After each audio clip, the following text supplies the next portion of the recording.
Football fans, it looks like Tennessee's search for a third quarterback is completed now. I won't quite say we picked up NICO's replacement because I do believe there'll be a quarterback competition during the summer and into the fall. But I'll jump into who we picked up, Joey Aguilar from UCLA. And a little later, after I talk about that, we'll have Bob in here talking about a lot of other portal news, players that Tennessee's looking at on the football side of things. We're finally getting some names out there. And he'll also look at the huge commitment of Nate Ament for Rick Barnes. And Kim Caldwell picked up a much-needed interior player from UCLA also. So a lot of UCLA connections this week. And we'll dive right into that right now, starting with the pickup of Joey Aguilar from the Bruins today, who never played a down for the Bruins, though.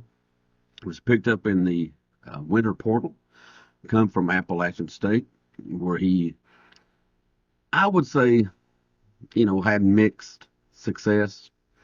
Was a little high on his interceptions. Had a couple of games against teams like Clemson that, honestly, I mean, his whole team was just outmatched, and he certainly didn't perform very well his own self there. However, against teams at similar talent level, he put up a lot of big games. During his time starting 24 games, he never threw for less than 200 yards. So, that part was consistent. And brings forth a lot of experience. He had a couple of years at JUCO out in California before he come to Appalachian State. So, Tennessee was able to pick up an experienced signal caller who's only going to have a short time, just a few months to get ready in this system. But there are some similar aspects of the Appalachian State system that, may translate over and help his transition to Heupel's offense. At least we hope that works out that way. But I think Merklinger and George McIntyre, they're not going to go quietly into the night. I expect a really interesting fall. I look forward to it. Since Nico's departure, Tennessee has flirted with a lot of quarterbacks out there.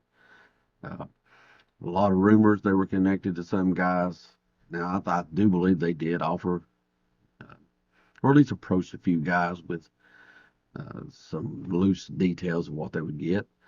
And they chose to stay in their universities, which can't blame them. Asking a lot to leave a good situation and walk into a place that you have to learn entirely different offense in 3 to 4 months and compete. But I never really felt like Tennessee was desperate, which I believe is a good sign for what they believe they have on campus. They have a couple of talented quarterbacks in Merklinger and McIntyre, who I think they have a lot of confidence in long term. Unfortunately, one's a redshirt freshman, hardly played, got in any games last year. Other one's true freshman. They needed someone with experience. And like I said, Aguilar fits that bill. 2 years at JUCO, 2 years at Appy State. Thrown for a ton of yards, around 7,000 yards in his career at Appy State anyway. And, run the ball a little bit. Probably not the most mobile guy we could have gotten, but if you take out his sack numbers, I think he averaged about 6 yards a carry, which, you can fine with that. But now he's coming into a much, much larger stage than anything he's ever been on. And there's a transition period for that, even if he's got the ability to pull it off. But Tennessee's in a better situation today than they were 2-3 days ago. They had to get that third spot, regardless if it was a starter or not. They had to get a third quarterback on campus, and it became pretty clear after a couple of 3-4 days that the likelihood of getting that starter, the surefire guy, the big name get, was dwindling pretty quickly. It's just hard to pull somebody out of a good situation to go into the unknown.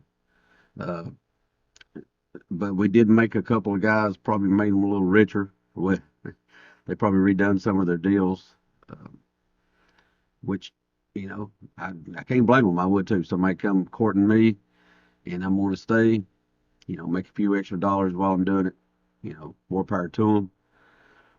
But now, over the next 3 months, it's going to be really interesting. Heupel has shown an ability to win with a variety of quarterbacks, and this Aguilar, if he was to start, most likely be a 1 year stopgap. Transition over to next season when Merklinger, McIntyre, and Faison Brandon arrives. But what's the hold for this season right here? I mean, I've seen some people hollering, 6-6, 5-7. Other people still staying at 10-2, 9-3. And personally, until I get a chance to really dive into a lot of his film and see how we finish up with the portal, because we still have a lot of names listed on there that we're into, uh, I'm not going to really change much of my prediction of that 9-3 area. I believe that this talent, the roster overall on this team is probably better at any time the Heupel's been here. But youth is the key. It's so much of that talent is freshmen, sophomores, and the question always remains: how ready will they be? That's why you got to get a few good newcomers in, maybe in a portal here in the next day or two, to provide a little bit more experience heading into the year. And at that point, I'll hand it off to Bob, and we'll catch a few of those names. Welcome back, Vols fans. We've got a lot to get into today. Some huge news in basketball with the commitment of the number 3 player in the country, Nate Ament, the 6'9" small forward. Huge addition for the Vols, the highest ranked basketball player Tennessee has ever signed. I watched a lot of his film because I wanted to be knowledgeable about what kind of player he is. Just didn't want to read a scouting report on him. And I went into it trying to find negatives because I'm not no scouting expert. I'm just trying to say what would a scout be looking for with this guy. And I was just trying to look for negatives. Really hard to find any. Very good 3-point shooter. He can shoot great jump shot, play around the rim, quick release. Seemed to be very unselfish out there. Very willing to pass the ball to the open man. Didn't foul a lot. Didn't seem like he really was good about trying to block without just completely hammering his body into somebody else. Just very impressive, man. And I tell you, probably the thing that probably most impressed me about him was the fact that he's got elite handles. I mean, for a guy who's 6'9", you just would not think this guy, the way he's dribbling the ball, is 6'9". He's playing a lot more like a guard. I mean, he honestly plays a lot like a guard at 6'9". That's why I think he'll probably play a lot of small forward for us because we got a lot of bigs coming back with Para, Kate Phillips, Estrella, and then you got the transfer from Vanderbilt, Jalen Carey. I really see him probably playing more the 3 spot, but he can definitely play the 4 as well. Probably only negatives, if I was trying to really nitpick, was his weight at 185. That is going to be something that everybody's going to be looking at from this point forward. Can he gain some weight? Because I could see him getting bullied a little bit, especially if he plays some 4. But that's the main weakness. I mean, the only other negative, I ain't gonna call it a negative, but he wasn't like just an explosive jumper at 6'9", but he's 6'9". I mean, You, I really think a college program, weight program, will help this kid reach his potential. A lot of people felt like he was the number one, had the highest ceiling of anybody in this class. And that's just huge for Tennessee. I think this guy's going to come straight in and be the top scorer like Dalton Connect was and like Lanier. I could definitely see this guy in the upper teens to 20 range scoring a night. Pretty good rebounder. Uh, just an awesome get. And, you know, it puts Tennessee's roster up there, and we're going to be hard to beat next year.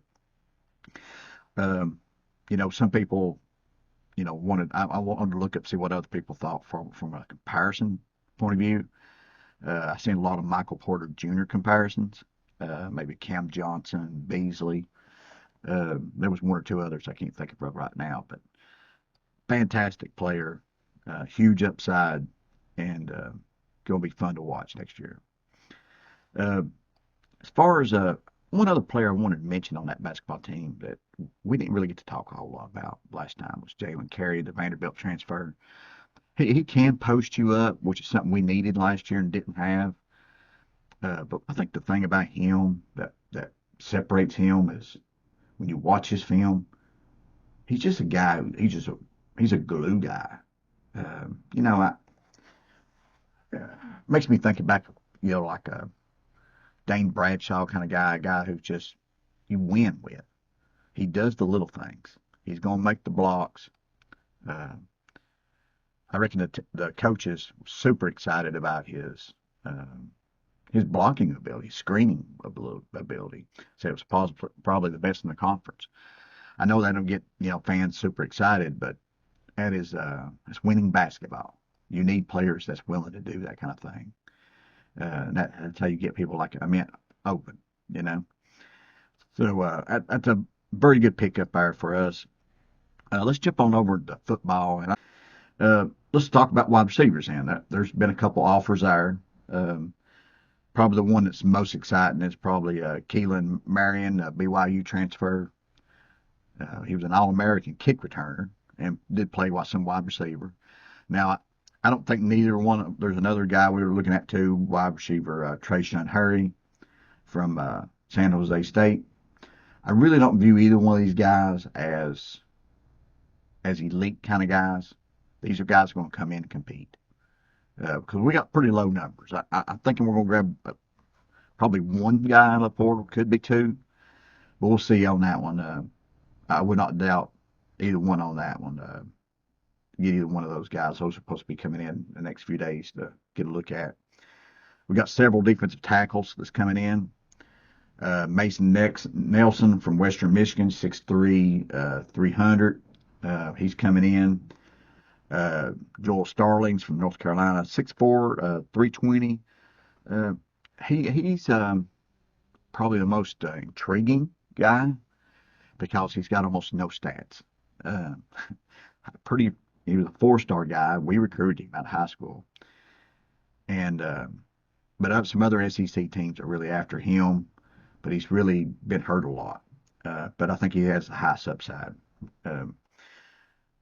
You also have Marcus Burris. I think he's from Indiana. That's an interesting one there. He's coming in. You also have a linebacker, Darius Thomas out of Louisville, which is probably, I think, seen as one of the top 2 linebackers in the portal right now. So we'll see. There should be some real movement there in the next week. I expect at least a couple of commitments in the next week, maybe 3. I also think there's a real chance we go out and get a safety too. You know, you lose Charles, you lose Slaughter back there. I think you're probably going to have to go out and get a safety. But on the bright side, with both those guys leaving, it makes you wonder, was Caleb Beasley, did he jump up there? Did Farouk, is he in up there at the top too? It makes me feel like those 2 guys transferring, that Farouk and Beasley has jumped those guys. And to me, that is good news because those are much more talented guys. Now, Well, let me take that back. Slaughter, I felt like was really talented, but he just seemed like he was never going to get on the field here. I mean, I think it was a mental game with him, and the coaches never had confidence in him. And honestly, I hate to say it, but sometimes the players are better off transferring, and John Slaughter probably was. I mean, I would not doubt if he goes somewhere else and does well. Let's jump over Lady Vols real quick. Nothing gigantic new, but I've heard a lot of buzz the last few days just talking about different players, and I just want to address them a little bit here. I really feel like the Lady Vols going to have a really good team next year. And you got Nia Robinson, which scored 18.5 points for SMU last year. And the player that I didn't realize was the player that she was when they got her, Janiah Barker, who transferred from UCLA. When I was looking at her stats, I wasn't like, 7.6 points per game, 6 rebounds a game. Didn't really impress me until I started digging a little more with this one. I didn't realize she was the number 3 player in the country coming out of high school, and she went to Texas A&M and was showing some very good talent there. I mean, she was showing some ability. Was a very good 3-point shooter at Texas A&M. I think she shot 41% as a freshman, 34% as a sophomore. She shot a lot more as a sophomore too, though. Freshman really didn't shoot that many, but very capable 3-point shooter at Texas A&M. But she goes to UCLA and really didn't even shoot very many, and didn't really hit any. That meant shot a very low percentage as well. I really feel like UCLA underutilized her. Super athletic, 6'4". She might end up being a girl who comes in and just blows it away right off the bat. I mean, she could be a star for Lady Vols next year. And you throw Spearman coming back, and Cooper, and Whitehorn, and with the number 1 recruiting class in the country, Lady Vols brought in, that's coming in right now. This team's going to be really good next year. I mean, they're really going to go probably 11, 12 deep and really not lose a lot, especially once these freshmen really get in the flow and start showing their talent mid-season. I could see this team being good at the beginning of the season and being a top 5 type team toward the end of the season. So, really glad to see that going on. But, guys, remember to like, subscribe, comment, hit that notification bell. We sure do appreciate y'all. Love making these videos. Hope y'all like them. And give us your feedback on what we talked about today. Watch Ament, see who you think he looks like. And more than anything, go Vols. And I can't stand NICO.